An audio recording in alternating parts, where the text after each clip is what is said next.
Hi guys, all the best for your exam. So first paper accounts है 12th of January को. सो आज मैं और प्रसाद सर मेनली तुमको उसके लिए स्टडी स्ट्रैटेजी और कैसे वो 3 आवर्स हैंडल करना है, 15 मिनट्स हैंडल करना है, उसके लिए वी थॉट कि तुम्हारे साथ आइडिया शेयर किया जाए. सो I think 8th of January से अकाउंट्स का प्रिपरेशन स्टार्ट कर देना चाहिए. 8, 9, 10, 11th और 12th का भी you get a few hours in the morning. So strategy ऐसा होना चाहिए, focus on small things, small chapters सबसे ज्यादा. इसमें भी in fact you should start with true और false. As you know, true और फॉल्स 12 मार्क्स के लिए आता है. It's a compulsory question. बहुत सारे स्टूडेंट्स जो फेल होते हैं ना जब उनके पेपर्स आते हैं, तो मैंने ऑब्जर्व किया कि ट्रू और फॉल्स में out of 12 scored only 4, 5, 6 marks. तो वहां पे वो 5-6 मार्क का फर्क है. उनको उनका टोटल स्कोर 35, 36 होता है. तो अगर ट्रू और फॉल्स में भी फुल मार्क्स मिल जाते तो वो पास हो जाते. सो ट्रू और फॉल्स बहुत इग्नोर किया जाता है कि ठीक है वो देख लेंगे. और मैंने जो ऑब्जर्व किया है, कुछ ट्रिकी ट्रू और फॉल्स है जो थोड़े एम्बिगुअस है, लेकिन वो एग्जैक्टली मॉड्यूल के पीछे दिए हुए हैं. So step 1 would be true और फॉल्स पूरे 12 मार्क के लिए एकदम अच्छे से प्रिपेयर करो. इनफैक्ट सारे चैप्टर्स के ट्रू और फॉल्स एक साथ करो. 2 या 3 घंटे लो, जितने ट्रू और फॉल्स मिल रहे हैं सारे करो. ठीक है, हम लोग भी एक पीडीएफ शेयर करेंगे जिसमें मैक्सिमम ट्रू और फॉल्स जो आ चुके हैं पास्ट एग्जाम्स में वो कवर्ड है. तो ट्रू और फॉल्स पहले 2 या 3 घंटे डालो और वो 12 मार्क बाजू में निकल. So 30% of what you require to pass. 40 mark लगते हैं, 12 मार्क तो इधर ही होगा. करेक्ट. वर्स्ट केस में 10 मार्क तो मिलने ही वाले तुम लोगों को अगर ये सारे ट्रू और फॉल्स तुम कर लेते. Then your next focus should be on smaller topics like bank reconciliation statement, rectification of errors, inventory. ये चैप्टर में जो भी पूछा जाता है एग्जाम में मेनली मॉड्यूल बेस्ड है. इसमें बहुत वैरायटी नहीं है, कुछ बहुत बाउंसर पूछ लिया ऐसा नहीं है. सो ये टॉपिक्स मॉड्यूल बहुत स्ट्रांगली करो, कॉन्सेप्चुअली करो, और it won't take much of time. तुम देखोगे हार्डली 8-8, 10-10 इलस्ट्रेशन है मॉड्यूल में. इसके अलावा हमने क्लास में बहुत ज्यादा एक्स्ट्रा क्वेश्चंस प्रैक्टिस किए, वो भी करो, लेकिन ये परफेक्ट करो. इसमें एक भी मार्क जाने मत दो. सो स्मॉल टॉपिक्स पे फोकस करो. स्टूडेंट्स मिस्टेक क्या करते हैं, बड़े टॉपिक्स पार्टनरशिप, एनपीओ, वहीं से शुरुआत करते हैं, उस पर ज्यादा टाइम डालते हैं और फिर आधा टाइम निकल जाता है. और फिर भी उसमें रॉन्ग होने के भी चांसेस, क्योंकि उसमें कुछ आउट ऑफ द बॉक्स भी आ जाता है. एग्जाम में ऐसे भी हो सकता है कि वो आप अटेंड ही ना करो बड़े सम्स. करेक्ट. तो ऐसा होता है कि मतलब ये मैंने पहले भी देखा कि हम एक चैप्टर को 5-5, 6-6 दिन देते और एग्जाम इतना कॉम्प्लिकेटेड क्वेश्चन आ जाता है उस टॉपिक का कि हम अटेम्प्ट ही नहीं कर पाते उसका.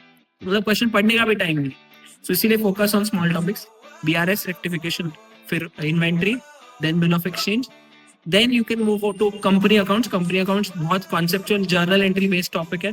कंपनी अकाउंट्स एकदम अच्छे से करो. कंपनी अकाउंट्स के बाद, क्योंकि 30 मार्क्स का वेटेज है कंपनी अकाउंट्स का, 25 से 30 मार्क के लिए आ जाते हैं बहुत बार, है ना. Yes. So company accounts and then move on to कौन सा partnership I think at the end, बीच में फाइनल अकाउंट्स एनपीओ पहले कर सकते हैं. Right. So final accounts NPO पहले करो and partnership at the end. जो टाइम लास्ट में बचेगा वो पार्टनरशिप को अलॉट करो. So final accounts and NPO कर लो. उसमें भी क्या है, फॉर्मेट बेस्ड है टॉपिक्स. अगर तुम्हारा मॉड्यूल भी क्लियर है, मॉड्यूल के अलावा एक भी क्वेश्चन नहीं भी किया है, तो भी तुम पूरा अच्छे से अटेम्प्ट कर सकते हो. कॉन्सेप्चुअली मॉड्यूल में सब कुछ कवर्ड है, लॉजिकली सब कुछ कवर्ड है. तो वो क्वेश्चंस करके जो क्लास में भी बहुत सारी प्रैक्टिस हुई है. सो फाइनल अकाउंट्स और एनपीओ कर लो and then see once preparation is done, then we have to focus on those 3 hours exam day. So अभी करना क्या है, try to allot at least half or 1 day at the end of your preparation for revision. कि पिछले 3-4 दिनों में जो किया है वो 11 तारीख के शाम को हम रिवीजन करना शुरू करेंगे एंड एग्जाम के पहले तक रिवीजन कर लेंगे. Then comes the exam day where you have 15 minutes of reading time. Correct. अभी ये 15 मिनट्स में बहुत इंपॉर्टेंस हमें देना है कि हमारा अगले 3 घंटे का रास्ता क्या होने वाला है. Once you decide the way, you know the way, आप फिर भाग सकते हो. करेक्ट. सो क्वेश्चन का सीक्वेंस, क्वेश्चन का फ्लो बहुत ज्यादा मैटर करता है. राइट. बहुत सारे स्टूडेंट्स को ये पता ही नहीं होता है कि क्वेश्चन का सीक्वेंस चेंज करना अलाउड है. अरे बिल्कुल अलाउड है, 100% अलाउड है. आपको जो क्वेश्चन 100% अच्छे से आ रहा है, जिसमें आप कॉन्फिडेंट हो, स्टार्ट विद दैट क्वेश्चन.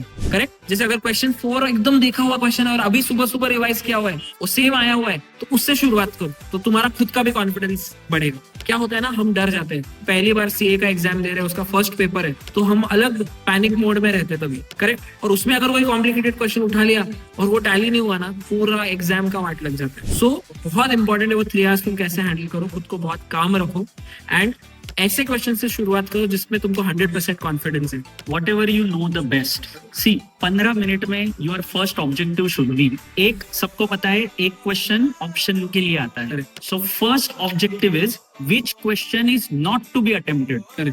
ये पहले सिलेक्ट कर लो कि ये तो मुझे नहीं करना है. Once you decide that, then come to sequencing part. तो ऐसे नहीं करेंगे कि पूरा क्वेश्चन बहुत डिटेल में पढ़ेंगे, ओवरव्यू लो क्वेश्चन का and decide whether you are going to attempt it और नॉट. और जो क्वेश्चन ऐसा दिखा ना कि यार ये तो एग्जैक्ट मुझे पूरा आता है, 1000% कॉन्फिडेंस है, मतलब तुमको तुम्हारा स्टार्ट पता चलेगा कि पेपर कहाँ से स्टार्ट करना है. यस. करेक्ट. और पहला आर अगर तुमने खुद को संभाल लिया और ऐसे वाले क्वेश्चंस के जो आते हैं तो सेकंड और थर्ड ऑटोमेटिकली अच्छा जाएगा. अगर फर्स्ट आर में कोई डिफिकल्ट क्वेश्चन ले लिया, आगे क्या हो जाएगा वो नहीं आया ना, पैनिक इतना हो जाएगा कि सेकंड आर और थर्ड आर में जो आ रहा है ना वो भी हम ठीक से लिख नहीं पाएंगे. That's a very good point. और ये बहुत Panic- सारे स्टूडेंट्स के साथ होते हैं. पैनिक क्रिएट नहीं होने देना है. कुछ क्वेश्चन गलत भी हो गया, take a deep breath, take 1 or 2 और मिनट्स. स्टेप वाइज मार्किंग है. टैली नहीं हुआ तो नहीं हुआ, ठीक है ना, मार्क्स मिलेंगे उसमें, डरने की जरूरत नहीं है.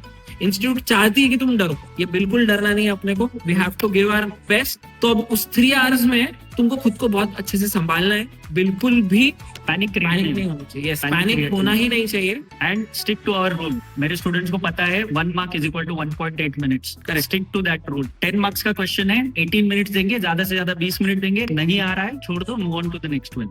करेक्ट. तो वो टाइम मैनेजमेंट बहुत ज्यादा इंपॉर्टेंट है. बहुत लोग पेपर लेंदी आता है अकाउंट्स का, मतलब डिफिकल्ट जनरली नहीं रहता बट लेंदी जरूर होता है. बहुत लोगों का क्वेश्चन छूट जाता है, बड़े क्वेश्चंस, क्योंकि वो बीच में ले लेते हैं. तो बड़े क्वेश्चंस एट द एंड, छोटे क्वेश्चंस जो 4 मार्क वाले, 8 मार्क वाले वो पहले करो, 16 मार्क वाले एंड में करो. ऑलवेज अगर कुछ छूटता है ना तो वो ऐसा होना चाहिए वो वैसे भी मेरे को आ नहीं रहा था, तो छूटने का गम नहीं है. ऐसा आंसर, ऐसा क्वेश्चन नहीं छूटना चाहिए जो आ रहा था लेकिन टाइम नहीं मिला. तो मेक श्योर दैट अगर कुछ छूट भी रहा है गलती से तो वो ऐसा होना चाहिए कि जो हमको आ भी नहीं रहा था. एनीवेज, ऑल्सो दूसरी चीज, पेपर होने के बाद बिल्कुल डिस्कस मत करना कि तेरा ग्रॉस प्रॉफिट कितना है, तेरा नेट प्रॉफिट कितना है, बैलेंस शीट कितने पे टैली हुई. जैसे हम बोलते हैं क्वेश्चन पेपर वहीं पे छोड़ के आओ. एग्जैक्टली. पेपर घर पे लेकर ही नहीं आना है. पेपर लाओ ही मत घर पे, वहां पे डस्टबिन में डाल दो. मैं तो Don't मेरे discuss स्टूडेंट्स को बोलता था घर पे लेकर ही मत आओ और किसी से भी डिस्कस मत करो और घर पे आके चेक भी मत करो. अगर गलती से, और कुछ ना कुछ मिस्टेक्स होने वाली है, और अगर गलती से तुमने चेक कर लिया और मिस्टेक निकली, आगे पढ़ाई में और मन नहीं लगता. अपन बार बार कैलकुलेट करते कि अरे 40 आ रही कि नहीं आ, यस यस है कि नहीं. तो वो सब अपने को अवॉइड करना है, डिस्कस करना है कि नहीं, move on to the next paper. Yes So that should be the strategy for accounts, I think. Yes. So ये follow करो with experience. हम बोल रहे हैं 100% guaranteed success. Okay. Give your best. All the and wish best. you all the very best.